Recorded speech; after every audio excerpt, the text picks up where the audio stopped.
Hi, I'm Tati. Let's talk about To All the Boys I've Loved Before. So, recently, the last movie in the trilogy of the To All the Boys I've Loved Before series of movies came out. So I thought it's the perfect time for me to make my review video about the whole series of books and then comparing it to the whole series of movies. So first, I'm going to share my spoiler-free thoughts. So let's start with the books. To All the Boys I've Loved Before is the story of Laura Jean Song Covey. She is a person who saves things, a romantic. She loves her family, she loves her friends, and she loves love.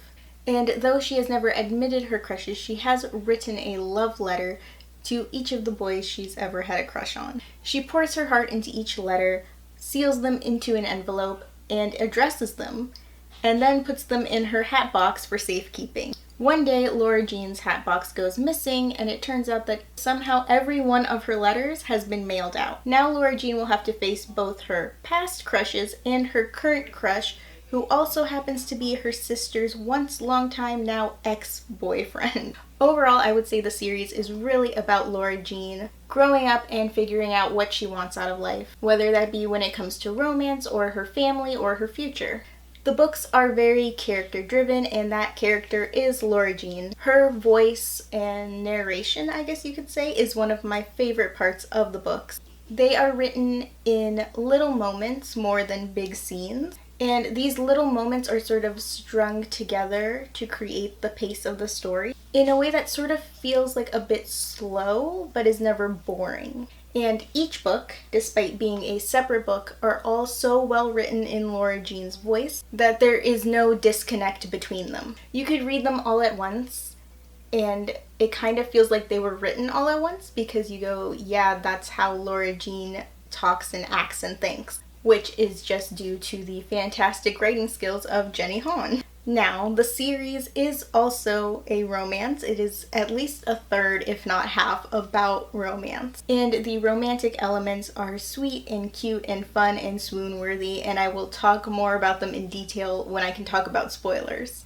And then another element of the story, this is one of my absolute favorite parts of it, is the relationship between Laura Jean and her two sisters, Margot and Kitty. I felt like their relationship was really realistic and relatable, which I can say as someone with two younger sisters. And I will also be talking more about the specifics of that when I can talk about spoilers. So if you enjoy coming-of-age stories, romantic YA contemporaries, stories about sisterhood, or if you're a bit of a nostalgic romantic yourself, I highly recommend checking out this series. I personally really enjoyed it. I gave the first two books 4 out of 5 stars and the last one 5 out of 5 stars. So now about the movies, they stick pretty close to the plots of the books. Again, the series is about Laura Jean, a teenage girl who loves romance, but only as a fantasy. She has crushes she will never tell anyone about, and writes love letters that she will never send. And when her love letters get sent out, she will have to face her crushes,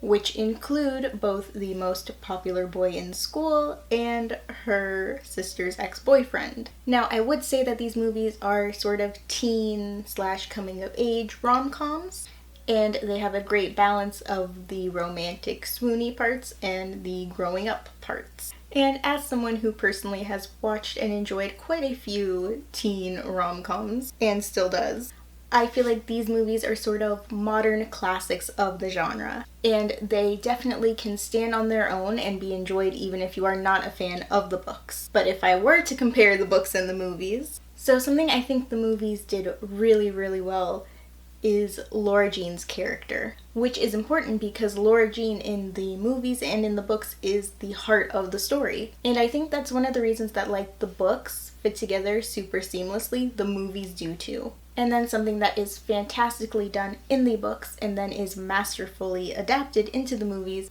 the relationship between the Song sisters. One of my favorite parts of the books and also one of my favorite parts of the movies. Now, when it comes to how close the movies are to the books, there are actually a lot of like little really specific things that are in the books that are also in the movies, but maybe just sometimes in a different context. And so the movies do feel a lot like the books, even though they're not exactly the same as the books. And these little things do make for like really fun Easter eggs for people who have read the books, but they don't stand out as strange or like something you don't understand if you're just watching the movies and you have no idea what's in the books. And I do go into like more specific details for little things that I caught in my spoiler video. But for right now, without spoilers, what I will say is that as a fan of the book series, I was very satisfied with the movie adaptations. And I am of the perspective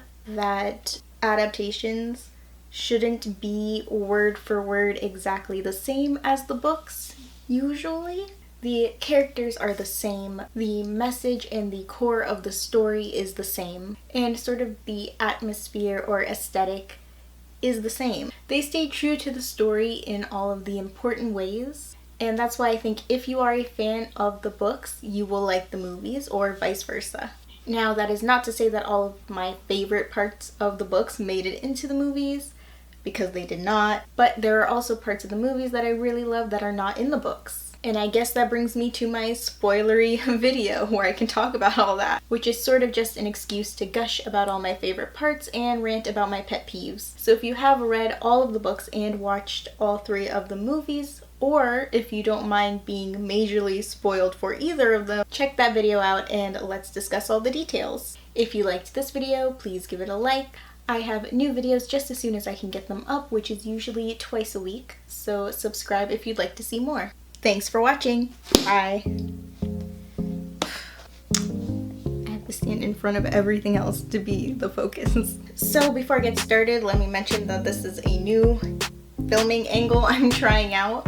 So let me know in the comments what you think about it. Does it work? Do you like the old way better? Let me know. I also have a lot of notes, a lot of my favorite parts that I want to talk about in the spoilery bit. So this video is probably going to be really long. I hope it's not too long. I might have to split it into 2 videos, which is gonna be awkward. Overall, the series is really or if you are a bit of a nostalgic. Okay, so that was really long already. So I think I am gonna have to do this in 2 separate videos. So I'll have to do an outro for this video and an intro for the next one. But then it'll be fine. Something, I should probably clip it here, but I already said the thing that I would have to do before I clip it. So this is my phone where my notes are. So if there's just like a part where you see me holding my phone, that's why my notes are on here. They stay true to the, what do I want to say? And another reason I decided to split it into 2 is because I think I'm gonna have to film the second half or the second video tomorrow because I'm really losing the light outside. Bye.